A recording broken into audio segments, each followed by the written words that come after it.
Hello, welcome everyone for another episode of the Author Spotlight. This is where we go behind the scenes with those who are best-selling authors, who you're able to see them for who they really are. You're just able to have a good chat, have a little coffee like I have right here, right now, and hear about these planet shakers, these change agents, and what they believe in and who they are. I'm so excited to have on. Before I even bring on, I got Leah on. Leah Jonet is an inspiring, kingdom-focused artist, author, and activist. In 2011, Leah founded the pioneering organization Bridget's Dream, an organization that brought hope, help, and healing to child and adult survivors of human trafficking. She served as the executive director for 5 years, became a nationally known spokesperson, promoted legislative changes, and appeared on television and radio shows to educate the public. During that time, she was honored to be featured on Katie Couric, Oprah Winfrey, BET News, Being Mary Jane, and was the subject of an Emmy-award winning interview in 2013. I shared a little bit about your bio, Leah, but if you don't mind, could you fill in any of the gaps that I might have left off? Sure. Gosh. Bios are always so funny because it seeks to capture what it is that you've experienced, and I think if there's anything I could add to it, I would just say that it was a divine journey for me getting from there to here. I didn't knock down any of those doors. They were doors that I believe God opened for me. And so it's beautiful to reflect on, and I'm excited about the next phase of my journey. So. Awesome. I'm excited as well. Now, just share a little bit about you as an author. Could you share, let's just look at your book. Could you share the name of your book and why this book? Because just before we even did the interview, I could tell that it's a lot of depth to you. And so with that being said, name the book and tell us why this book, when you could have went so many routes for as a book. Sure, that's a great question. So the name of the book is called Determined to Dream, and it's about how to manifest vision and leave a legacy, which I think we all inherently want to do. So I had always wanted to write. I'm 34 now. I first had a dream to write at 18. I've always been an avid reader.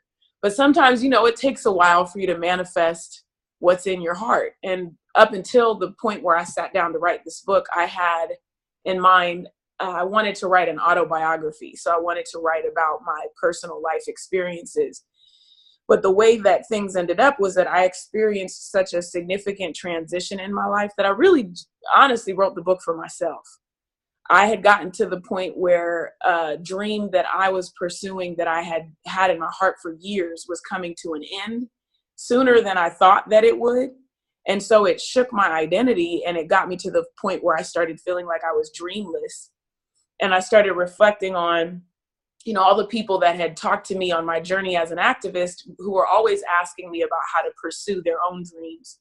So I really wrote it for myself, to remind myself that, just because one dream ended didn't mean that I didn't have more dreams to fulfill, and then I wrote it for people who were watching my journey and really wanted to know how to get started on their own dream pursuits.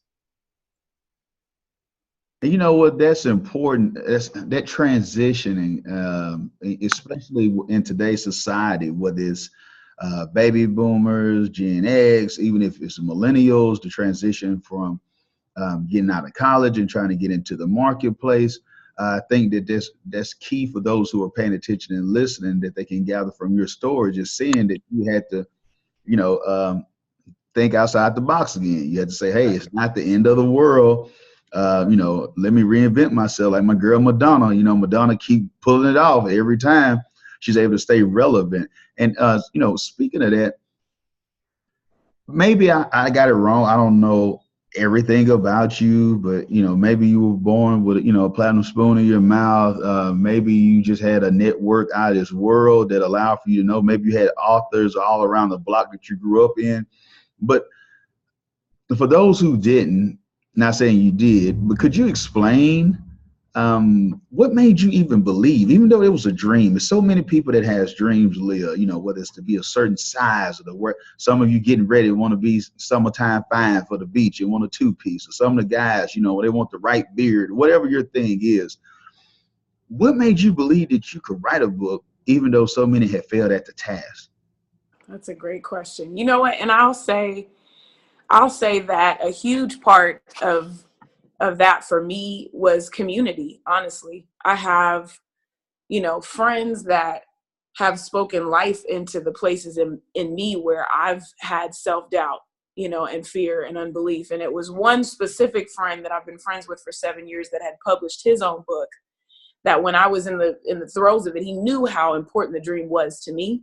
So he kept pushing me. He encouraged me with all the resources of what to do to self-publish. And I really had no more excuses at that point. And the way that the things worked out is that time had been freed up in my schedule, and all I could do was focus on writing. And it was therapeutic for me, because I was, like I said, I was essentially writing to myself, and it gave me an opportunity to capture what I had experienced on my dream pursuit, but also to celebrate myself, because I think most of us have a hard time, unless we're narcissists. You know what I mean? Most of us have a hard time really celebrating our progress because we're always focusing on getting to the next place, So I definitely didn't have a silver spoon in my mouth. I didn't have a whole lot of resources, honestly. And I think people mistake how much it will take financially to invest in a book project. I was able to hire somebody to help me edit for very cheap. And I designed the book cover myself. I mean, there was just a lot of really sort of grassroots, community-based effort to get it out there. So. That's wonderful. And I think too, what you brought up, and I want the audience to pay attention to what Leah shared, the importance of community. You need somebody, and you need somebody to give you the truth. I don't mean any harm, excuse the Southern vernacular, but, Leah, you can do this. Right. And that's great that you had that friend there, that person that was there like, hey, you know what, I know you got the excuses. Let's cut all that out. Boom, boom, boom, boom, boom. Here are the steps. Here are the things that you need. Girl, get off of it. Let that go. Let the excuses go. Let's move forward. And for those of you out there, that's why we do this show. And that's why I'm so grateful that Leah came on to take time out of her busy schedule to be able to pour into individuals like you and even myself, is that even though we might talk about the book process on here, it could be whether you're looking to get in better shape, to have a lifestyle of health. It could be in your marriage or with your children, or some of you who might be guardians or finding yourself taking on a nonprofit, a new business. It doesn't matter what it is. Community is important, because she could have had the wrong community that could have poured in negativity to her. It could have went the opposite way. So even though we're hearing this story, it could have went another way. She would have been around the wrong community or the wrong group. Because, well, hey, don't worry about that. You need to focus on something else. Don't worry about that. And with that being said, I'm pretty sure, Leah, that you have been in certain times or certain seasons in your life where you didn't have a healthy community, and some of the decisions that you made at that current time wasn't in your best interest for who you currently are. Would you agree with that? Yeah, absolutely. Absolutely. And even as I was listening to you speak, I was thinking about something that I want to share, and then I want to elaborate on what you just asked. But let's see, I was 32 when I published the book. For my 28th birthday, my best friend decided she had asked me if she could read what I had written so far. This was for another book project, so not this book that I published. And I said, sure. So I sent it to her, not knowing what she was going to do. And what she ended up doing was taking those first 3 chapters and getting it put into book format, creating a book cover, and having my friends write commentaries on the book as if they had already read it. It said New York Times bestseller on it. I mean, and she gave it to me for my birthday. And it was one of the most, I think, amazing gifts anybody had given me, because she was somebody in my community that really got that was a dream for me. And it wasn't until 4 years later that I actually ended up publishing the book. So I think sometimes it's like we get upset with ourselves about the time frame.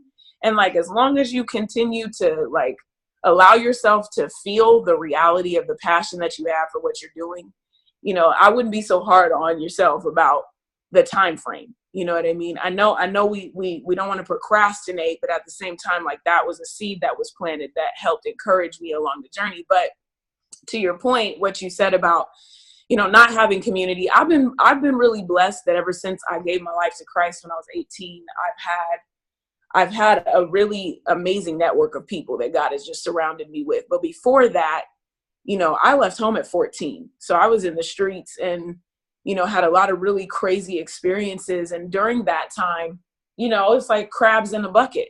You know, it was like anytime I had an aspiration to do anything that wasn't street life, there were people around me that would discourage me or question me. And I'll share one example. I dropped out of high school. So I decided I wanted to go to college. And there was a guy that I was dating at the time that was very discouraging about that process. And he kept, you know, making negative comments. And that night I got on the freeway. I remember driving at 2:00 in the morning, 2 hours from Oakland to Sacramento, California, and sleeping in my car in front of the city college to prove to myself that I was going to go to school, you know? And so I think community is important, but there also has to come a point where something rises up within us that says, like, I'm not going to stay in this place, and I don't care whether I have the support, the full support of the people around me either. You know what I mean? So I think it's a balance of like self-motivation and determination, and also having people that speak life to you when you're struggling. I love that. I love that. And you got to be willing to, you got to persevere. I mean, you got to, like you say, you got to rise up yourself. Nobody's going to do it for you. You had to get up and you had to prove it to yourself. And it starts with I see so many people who self-sabotage their dreams. And when we talk about dreams, it's like you said, it's one thing about community, which you're totally right. I agree with you 110%.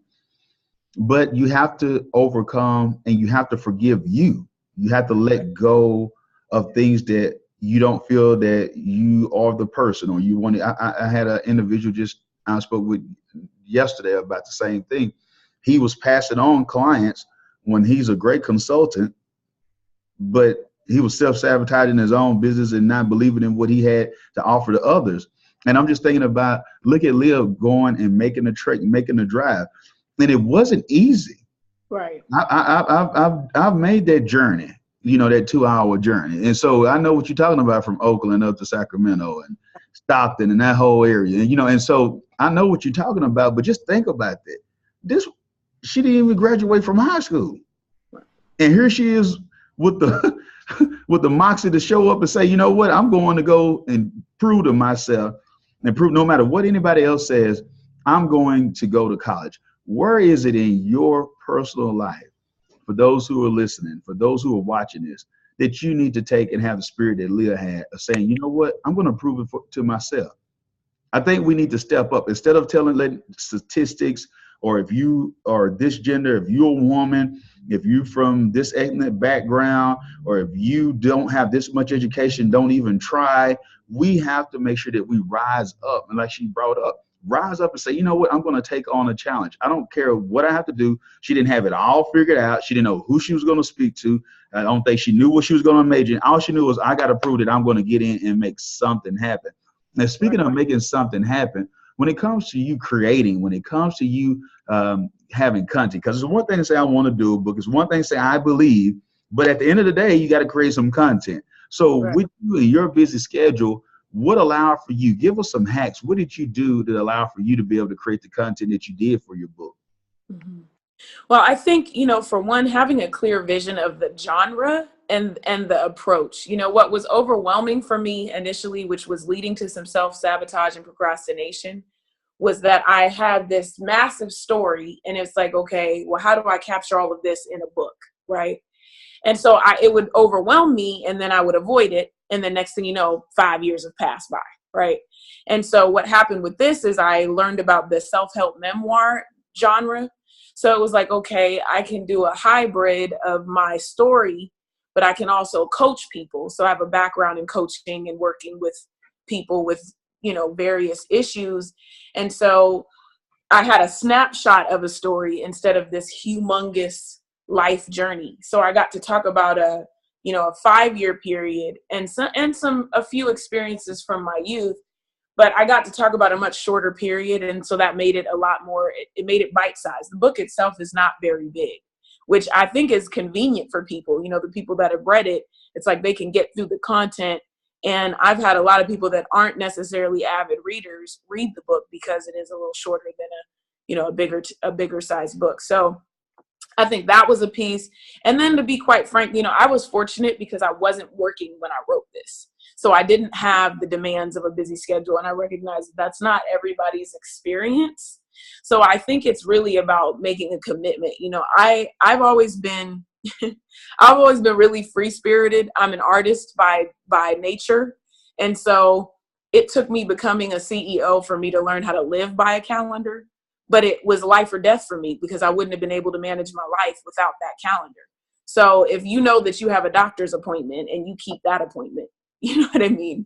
Then you need to establish appointments with yourself to write and find space where you feel creative. For me, it's outdoors. I love to be outside, and that's a place where I can really, feel connected with God and also connected with myself to be able to tap into that part of myself. If I were to try to do it here, the dog's running around, the TV's right there, there's food, I'm probably not going to end up doing it, So I'd say it's making a commitment to yourself. It's finding the time, making the time, and really refining your vision. So making sure that your book vision is clear and you're not just all over the place trying to capture 12 ideas into one. When I think about that, that's some of the things that we do here in our company more than anything is, even my wife shares that quite a bit with clients that we work with, is just the importance of making sure you have the structure, the outline somewhat, knowing what direction you're going into. Because if you're supposed to be headed south, but then you're saying, but you end up in Toronto and you're supposed to be in Cabo, something happened. It's like the old Bugs Bunny. I should have took a left at Albuquerque. You know what I'm saying? You have to make sure that you have that lined out, because knowing where you're going allows for you to be able to flow freely. You're able to create the way that you want to create. And I'm thinking, and I love what you brought up about the genres. You do not have to create Alex Haley Roots. You do not have to create another Moby Dick. Now, if that's your thing and that's your area, okay, I understand that. But a lot of us think that if we're doing a book, it must just be like a biography, an autobiography. We got all this content, and I'm seeing this more and more and more. And that's why I'm glad that Leah brought this up, because it's a lot of you who email. The problem isn't that you're not dedicated or that you're not disciplined for most of you. The key is that you have so much, and like she brought up, that you start hiding away from it. You start putting it off and start procrastinating. And then you start lying to yourself, saying, well, I'm just a perfectionist, because, I want to make sure when I put this out, I want to put it out right. Then you start lying on God and what the Lord told me. I mean, stop it. Please stop lying on God. Please. I'm just FYI. Please stop lying, stop lying on God and look at yourself most of the time, because it's you. It's you. And when we look at that, it's because you don't have the structure. When she knew what she was going to write about, when she knew the genre of what type of work that she wanted to do for us, the memoirs or whatever it would be, now that allowed for her to be able to get, I'm not saying it was easy for her to do that, but at least having that had her guiding, okay, well, I know what I can do now. Like one gentleman that I've seen, he did a quote book. One lady I just did a devotional, but she knew what she was doing. So if she's trying to do a devotional, but at the same time, she's caught up with a format of trying to do an autobiography or a biography, those are two different worlds, and that allows for most people not to get their content and get their book done. Now, you want to feel the impact of what you put out and knowing that you got it done and someone was able to read it and benefit from it. And speaking of benefits, could you share with us just any testimonials, your feelings? What did it mean to you, and what has been the impact? What have been some of the successes with you getting that book out that you could share with us? Well, for one, I'll say, and I'm not a person that focuses a significant amount of attention on monetary gain, but I will mention that, in a time for me where I was not working, this brought in a significant amount of resources to help me get through a rough year. You know what I mean? And you know, for me, I was fortunate that I had a platform and a network of people that were waiting really for me to write something, you know what I mean? So then, and it's also been as a speaker, because that's one of the main ways that I make, you know, my living is through speaking. I wish that I would have had a book product a long time ago, honestly, because I would have been able to obviously make more resources, you know, grow my wealth, but I also would have had a way to connect with people on a deeper level. Right. And so definitely it's supported me financially. It's given me the opportunity to really like speak to people beyond just the 15 minutes or the hour that I have with them on a stage, you know, and to develop relationships that I didn't have before. I've had people reach out to me and they've been impacted by the book in ways that I never even would have thought to impact anybody. You know what I mean? It'll be something that just one sentence in the book that spoke to them about a specific area of their lives that has nothing to do with pursuing a dream, but it healed something else in their hearts. And so that's been a really cool journey. And honestly, it's also really encouraged me to continue to write. So I've started working on a new book project. Now it's a compilation of stories. And, you know, I haven't put a time frame on when I'm going to get that done, which I probably should. But once I saw that this was doable, you know, it boosted my self-efficacy, and self-efficacy is your belief in your ability to achieve something. At one point in my life, I was a drug and alcohol counselor, and I had a client who did something one day that really just like radically spoke to my life. Right. And so I'll share this really briefly, but the clients were complaining about the group content. So I was like in my early 20s. So I was kind of annoyed, honestly. So I was like, well, if y'all think it's so easy to get up here and talk, then you do it, you know? So they're all sitting there looking at me like, oh God, I can't believe she just asked us to get up here and facilitate the group.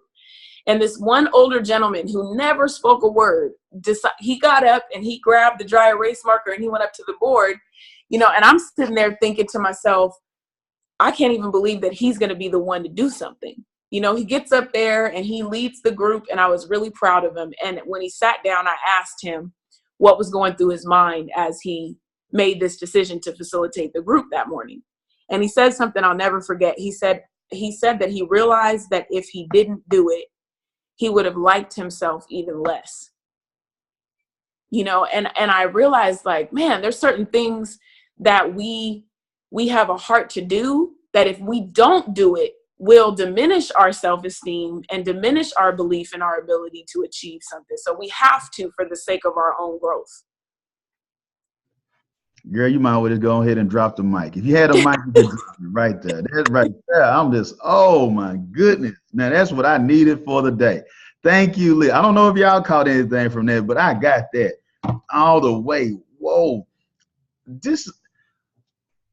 That's the burning desire that you got to have. For those who saying that I can't, first of all, you got to stop with I can't. Right. You got to stop, you know, the negative dialogue that you're putting in your spirit yourself. Also, when I just hear that story, it's certain things that you just have to do. Right. And I want to touch on this too. And I know she's not that type of person, but I'm going to say this so she don't have to say it. Y'all cut the money stuff out. Ministry cost. I don't care if you love the Lord. I don't care if you covered by the blood of Jesus. Right. If you're going to get on those airways, they don't care nothing about how you love the Lord and he heard your cry. You're going to have to pay. Electricity is going to cost. You getting those water wells over there in Africa, everything. You doing mission work, the supplies, all of that. Some of the governments you're going to have to connect with and the people you're going to have to get in to go and touch the people that you want to touch. You're going to have to do that. And so also, I'm just hearing, just like you are able to be blessed to hear Leah on here today, just think about that. This woman, her ministry, her voice, it has to be heard. Just like your voice, those of you who are listening, whether you're walking, whether you're just looking at this on your laptop, whatever it may be, you have to realize that your story needs to be heard. So if it's creating multiple streams of income, if it's you using that money for charity work, whatever you're doing, if it's getting you in front of the right people. And one thing that Leah brought up that really touched me was that what the book was doing for people that was even out of her thoughts. And that's what I want you all to focus on today. What could you be holding that's a breakthrough for someone? Right, that's good. But you're so caught up into yourself and you worried about it. I'm not saying that you want to put out crap. I'm not saying that. Sometimes it's about the message at the right time, and it's divine. Right. And I like to bring this up, especially for a type of audience that might be listening to this particular episode. John on the Isle of Patmos didn't know that we would be reading this in 2018. Man.